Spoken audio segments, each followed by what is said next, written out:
Previously on 70 Acres Anything Studio. else? So there is fidget number 2. Let me go have a think on fidget number 3 and I will come back. All right, YouTube. For our next fidget, I thought that I would use this very wide cuff. This was from a dress shirt. It was made for cufflinks because there's no buttons. There's just 2 sets of buttonholes. So it's a really nice piece. So I thought we would fold it in half and kind of have a book. And in that book I thought I could put just different pieces of fabric that they could go through. And that is my plan. So I'm going to come up with some fabrics that I like in colors of blue and green. When I have the fabrics picked out, I will come back. Okay, I've picked out a bunch of blue and green fabrics that I think will work nicely. I have cut them generously at about 10 inch by 6 inch. The plan will be to put right sides together and sew all the way around about 1/2 inch seam allowance, and then I will turn them inside out and top stitch around the edges. Basically make little pages so that you can open the book and flip through the different types of fabrics. I tried to pick out some, very interesting fabrics, either pattern or texture. So I'll let you watch one page and then I'll turn the camera off.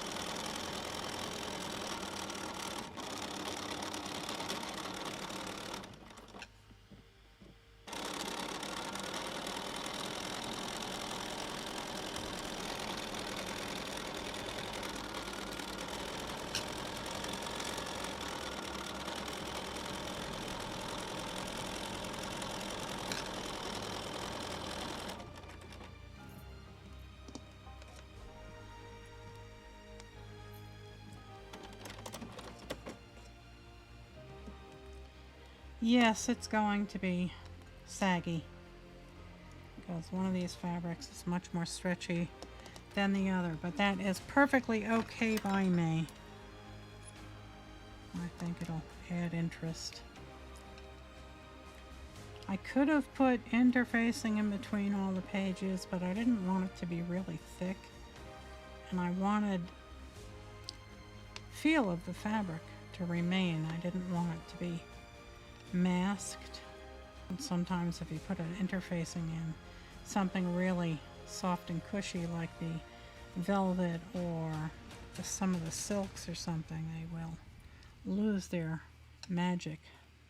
I have the opening all folded over, and now I'm just gonna go quickly around the edges.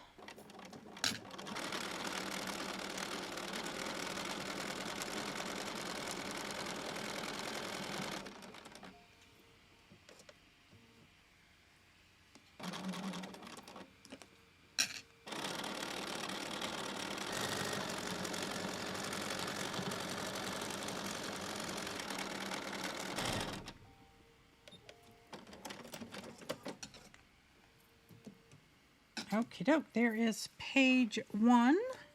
So we will put them all on top of each other, and then I will stitch it down the middle like a binding, and then I can flip everything over out of the way and stitch it down to the quilt on the back page here. So there you have that, and I will come back when I am done sewing all of these together. So this is going to be kind of thick.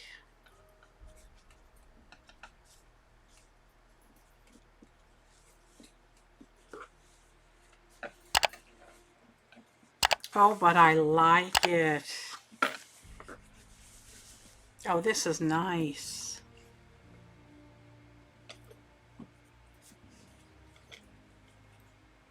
Oh, I could fondle these things all day long. I love these fabrics.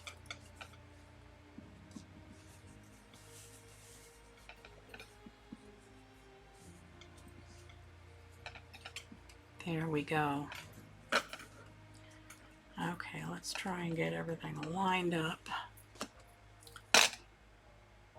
A mark. And this will iron out. Just giving it a little press so I can center it.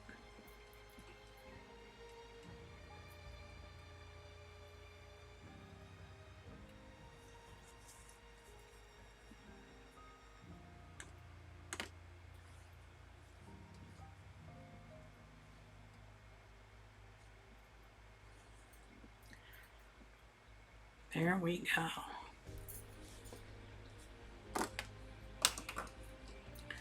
That is it. And I'm going to very carefully sew through all of this.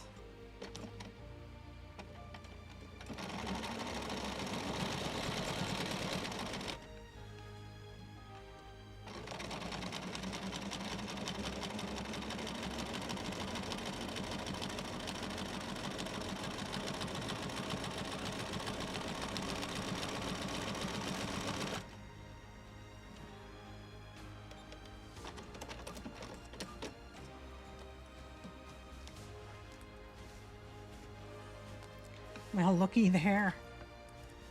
It pays to have a good machine. Yep. Yes, it does. She's all sewn down. I love it. I absolutely love it. And they get to enjoy each fabric twice because the pages repeat.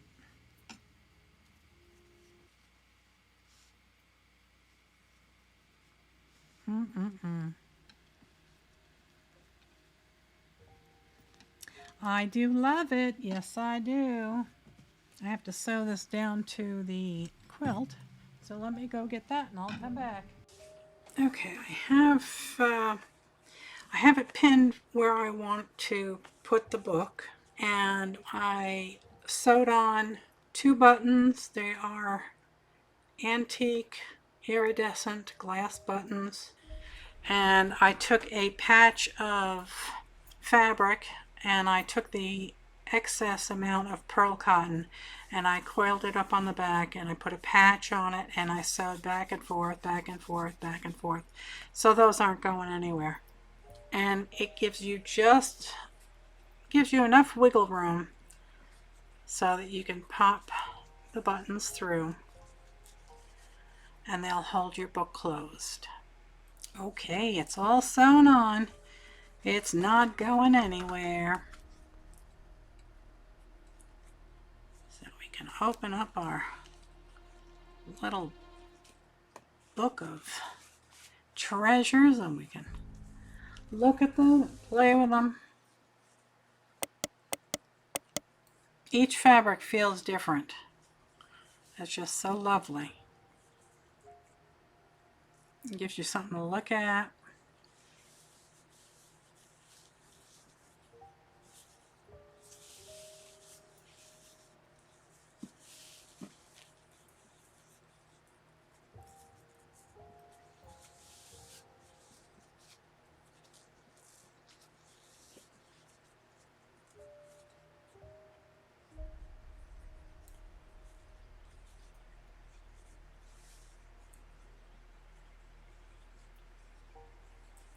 And there we are.